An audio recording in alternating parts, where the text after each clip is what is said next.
Em nome do Pai, do Filho e do Espírito Santo. Amém. A graça e a paz da parte de Deus, nosso Pai, nosso Criador, o amor e a ternura e a misericórdia de Jesus Cristo, nosso irmão e Redentor, a luz e a força e a santidade do Espírito Santo Paráclito, Consolador, estejam convosco. Bendito seja Deus que nos reuniu no amor de Cristo. Caríssimos irmãos e irmãs, com alegria seja acolhido neste lugar, neste espaço de oração da comunidade Lux Divina, aí onde está, na circunstância concreta do seu dia, com ideias claras e distintas. Ora comigo, ora conosco, ao Deus da vida, ao Senhor que dá sentido à nossa existência. Oremos. Deus Todo-Poderoso e Eterno, omnipresente, omnisciente e omniconsciente, iluminai o nosso coração, iluminai o nosso ser, fazei com que caminhemos sempre na vossa palavra e fazei com que o nosso coração e todo o nosso ser seja revestido com a força do alto para vencermos as insídias do demónio.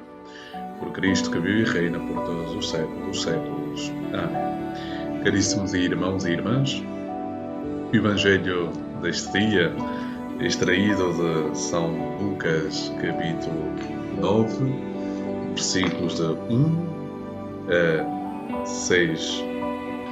Naquele tempo, Jesus, tendo convocado os 12, deu-lhes poder e autoridade sobre todos os demónios e para curarem doenças.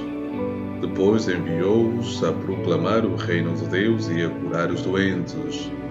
E disse-lhes: nada leveis para o caminho, nem cajado, nem alforjes, nem pão, nem dinheiro, nem tenhais duas túnicas. Em qualquer casa em que entrardes, ficai lá até ao vosso regresso. Quanto aos que vos não receberem, saí dessa cidade e sacudi o pó dos vossos pés, para servir de testemunho contra eles. Partindo eles, foram de aldeia em aldeia, anunciando a boa nova e realizando curas por toda a parte. Palavra da salvação. Glória a vós, Senhor, por este santo Evangelho. Perdoai-nos, Senhor. A alegria do Senhor é a nossa força. Caríssimos irmãos e irmãs, em Cristo Jesus, a palavra de Deus é dinâmica. A palavra de Deus é luz que ilumina os nossos passos. A palavra do Senhor é a alegria do nosso coração. A palavra do Senhor é o vento e a brisa suave. E ela vai sendo compreendida na medida em que nós abrirmos o nosso coração de verdade, de atenção. Pensemos, e vou tomar um exemplo de uma história contada pelo saudoso Padre Leo, da comunidade dos padres dionianos brasileiro. E Padre Leo contava, dar de memória, que um dia teve um sonho. E neste sonho havia dois grupos de pessoas. O primeiro grupo de pessoas estava debaixo de uma queda d'água, os brasileiros chamam de cachoeira, uma queda d'água. E ali debaixo estava um grupo de pessoas. E a água caía, mas essas pessoas não se molhavam. Estavam ali debaixo, mas não se molhavam.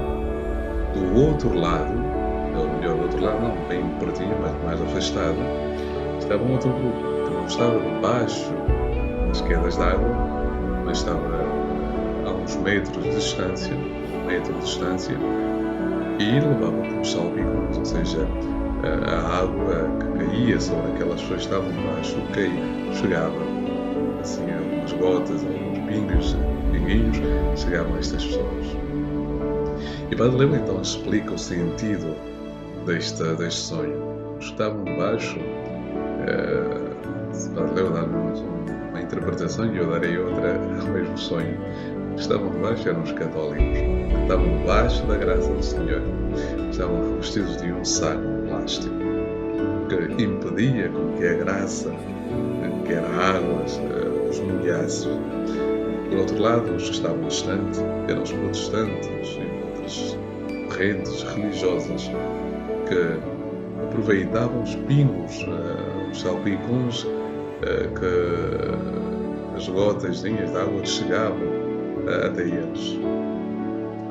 Moral desta história, eu quero aqui dar um outro sentido, talvez na mesma direção. Às vezes nós podemos ouvir a palavra de Deus e não deixar com que ela entre, porque estamos revestidos de uma armadura e podemos estar num lugar onde se vive a experiência mais profunda de fé, onde quem abrir o coração viverá uma explosão, Big Bang, uma grande explosão espiritual.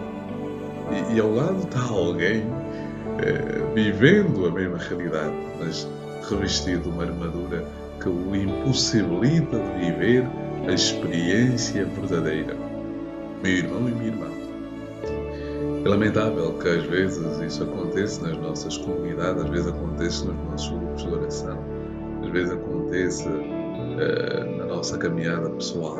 Às vezes estamos revestidos de armaduras que nos impedem a vivermos uma experiência verdadeira.